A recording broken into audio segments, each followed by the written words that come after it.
주시는 하나님의 말씀은 다니엘서 8장 1절에서 14절까지의 말씀입니다. 다니엘서 8장 1절부터 14절까지의 말씀 한 절씩 교독하시고 마지막 절 함께 보도록 하겠습니다. 나 다니엘에게 처음에 나타난 환상 후 벨사살 왕 제3년에 다시 한 환상이 나타나니라. 내가 환상을 보았는데 내가 그것을 볼 때에 내 몸은 엘람 지방 수산성에 있었고 내가 환상을 보기는 을레 강변에서이니라. 내가 눈을 들어 본즉 강가에 두 뿔 가진 순양이 섰는데 그 두 뿔이 다 길었으며 그중 한 뿔은 다른 뿔보다 길었고 그 긴 것은 나중에 난 것이더라.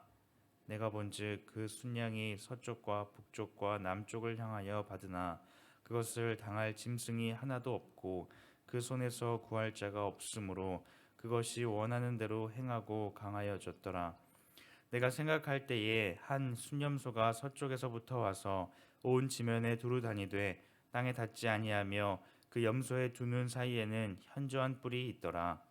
그것이 두 뿔 가진 순양 곧 내가 본 바 강가에 섰던 양에게로 나아가되 분노한 힘으로 그것에게로 달려가더니 내가 본즉 그것이 순양에게로 가까이 나아가서는 더욱 성내어 그 순양을 쳐서 그 두 뿔을 꺾으나 순양에게는 그것을 대적할 힘이 없으므로 그것이 순양을 땅에 엎드러뜨리고 짓밟았으나 순양은 그 손에서 벗어나게 할 자가 없었더라. 수순염소가 스스로 심히 강대하여 가더니 강성할 때에 그 큰 뿔이 꺾이고 그 대신에 현저한 뿔 넷이 하늘 사방을 향하여 났더라. 그중 한 뿔에서 또 작은 뿔 하나가 나서 남쪽과 동쪽과 또 영화로운 땅을 향하여 심히 커지더니 그것이 커져서 그 군대와 별들 중에 몇을 땅에 떨어뜨리고 그것들을 짓밟고 또 스스로 높아져서 군대의 주제를 대적하며 그에게 매일 드리는 제사를 없애버렸고 그의 성소를 헐었으며 그의 악으로 말미암아 백성이 매일 드리는 제사가 넘긴 바 되었고 그것이 또 진리를 땅에 던지며 자의로 행하게 내가 들은즉 한 거룩한 이가 말하더니 다른 거룩한 이가 그 말하는 이에게 묻되 환상에 나타난 바 매일 드리는 제사와 망하게 하는 죄악에 대한 일과 성소와 백성이 내준 바 되며 짓밟힐 일이 어느 때까지 이를꼬 하매 그가 내게 이르되 2300 주야까지니 그때에 성소가 정결하게 되리라 하였느니라. 아멘. 오늘 본문의 배경은 벨사살 왕이 된 지 3년째 되는 해 하나님께서 다니엘에게 또 다른 환상을 보여주십니다. 그 환상은 순념소와 순양에 대한 환상이었고 이는 이후에 일어날 여러 나라들에 대한 하나님께서 보여주신 환상의 말씀이었습니다. 3절 말씀에 보면 내가 눈을 들어본즉 강가에 두 뿔을 가진 순양이 섰는데 그 두 뿔이 다 길었으며 그중 한 뿔은 다른 뿔보다 길었고 그 긴 것은 나중에 난 것이더라 라고 말씀하고 있습니다. 다니엘은 환상 중에서 한 순양을 보았습니다. 그 순양의 뿔은 두 개였으며 뒤에 난 뿔이 앞에 난 것보다 길었다라고 말씀하고 있습니다. 이는 바벨론 이후에 나타날 메대와 바사, 즉 페르시아 제국을 가리킵니다. 이 두 제국 중 더 긴 뿔은 페르시아 제국을 가리키고 있습니다. 바벨론은 어떤 제국이었습니까? 당시 바벨론은 한마디로 그 누구도 막을 수 없는 막강한 제국이었습니다. 이들은 유다를 완전히 무너뜨렸으며 주변 모든 나라와 민족들을 굴복시킨 나라였습니다. 그곳의 느부갓네살 왕은 온 세계를 다스릴 만한 능력이 있는 힘이 있는 왕이었습니다. 그래서 느부갓네살 왕은 자신이 통치하는 이 바벨론의 영원한 통치를 꿈꾸었을 것입니다. 하지만 그런 막강했던 바벨론도 결국 페르시아에 의해서 멸망당하게 됩니다. 바사와 페르시아는 그 막강했던 바벨론을 무너뜨렸으며 자신들의 힘과 영토를 계속해서 확장해 나아갔습니다. 그 누구도 무너뜨릴 수 없을 것 같은 막강한 모습이었죠. 하지만 시간이 얼마 지나지 않아 또다시 다른 나라로 인하여서 파멸을 맞이하게 되었습니다.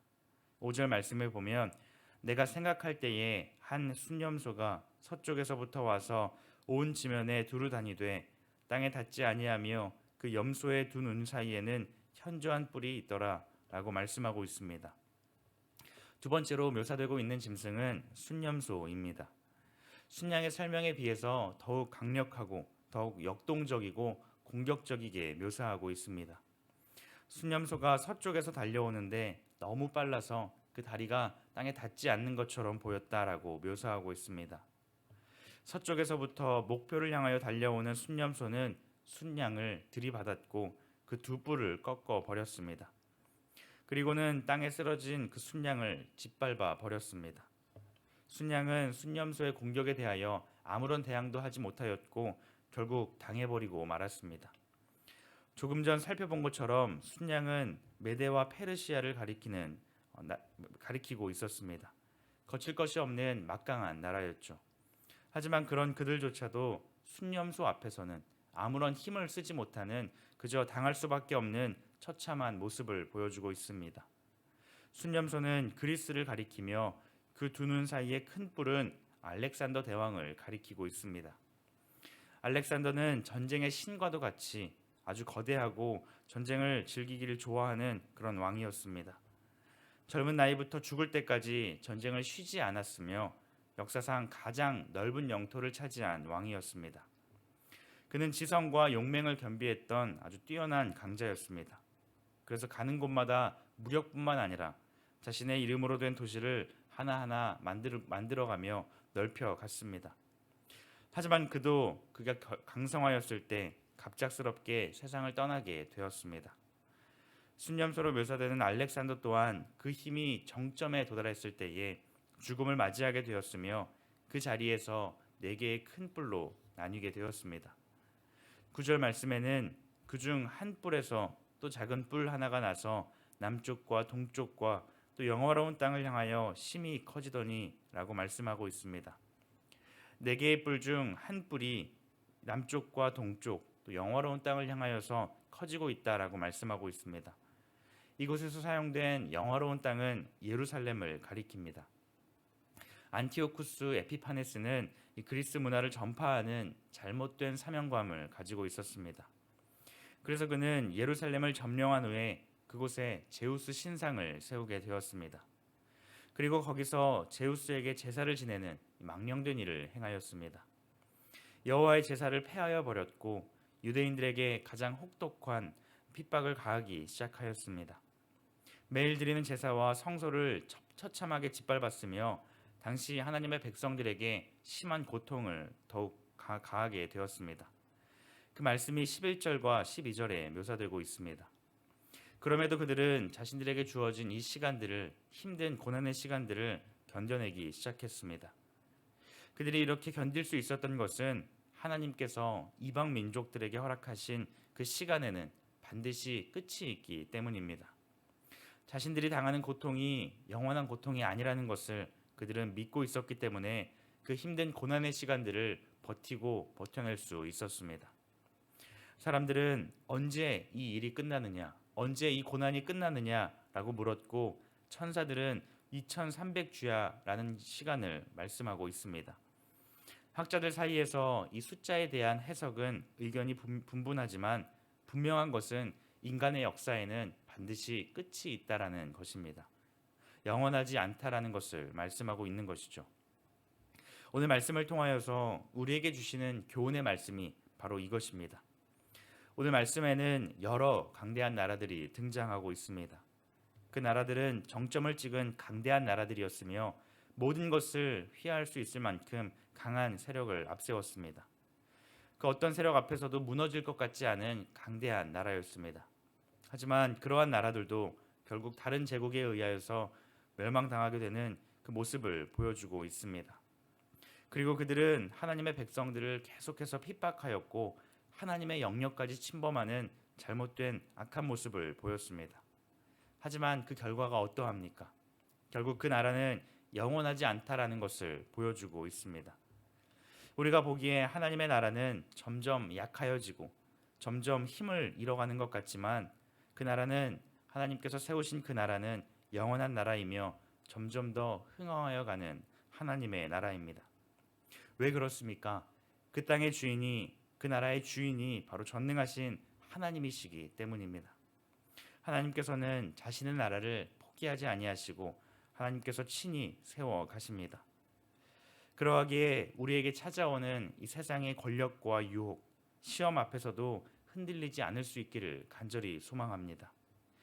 영원할 것 같은 눈에 보이는 그 어떤 것도 결국에는 끝이 있고 영원하지 않기 때문입니다. 하나님께서 세우신 하나님 나라, 하나님께서 다스리시는 그 통치를 기억하며 오늘 하루도 주님 안에서 담대하게 살아가는, 그래서 그 승리를 경험하며 살아가는 우리 모두가 되기를 주님의 이름으로 축복합니다. 기도하시겠습니다. 우리의 목자가 되시는 하나님 아버지, 우리에게 하나님 나라를 말씀하여 주시니 참으로 감사합니다. 인류의 역사는 점점 흥황하여 가며 우리를 핍박하고 시험 가운데로 유혹하지만 하나님께서 자신의 택하신 백성들을 기억하시고 자신의 나라를 신실하게 세워가시니 참으로 감사합니다. 오늘 하루도 우리의 삶 속에서 그 나라를 경험하고 맛보는 삶을 살게 하여 주시옵소서. 감사드리며 예수님의 이름으로 기도드립니다. 아멘. 이 시간 말씀을 기억하며 함께 기도하기를 원합니다. 우리의 삶 속에서 마주하는 여러 문제 가운데에서도 영원한 하나님의 그 나라를 기억하며 영원한 하나님의 통치를 기억하며 살아가는 우리 모두가 되게 하여 주옵소서. 유혹과 시험 앞에서도 그 하나님 나라를 꿈꾸며 그 하나님 나라를 소망하며 믿음으로 견디는 우리의 삶이 되게 하여 주옵소서. 함께 기도하시고, 특별히 오늘 수능이 있습니다. 수험생들과 부모님들 가운데 함께 하셔서 담대하게 나아가며 그 시간들을 통하여서 하나님을 깊이 만나고 그 하나님께만 영광 돌리는 우리 모두가 되게 하여 주옵소서. 함께 기도하시고 개인의 기도 제목들을 가지고 하나님 앞에 나아가도록 하겠습니다. 기도하시겠습니다.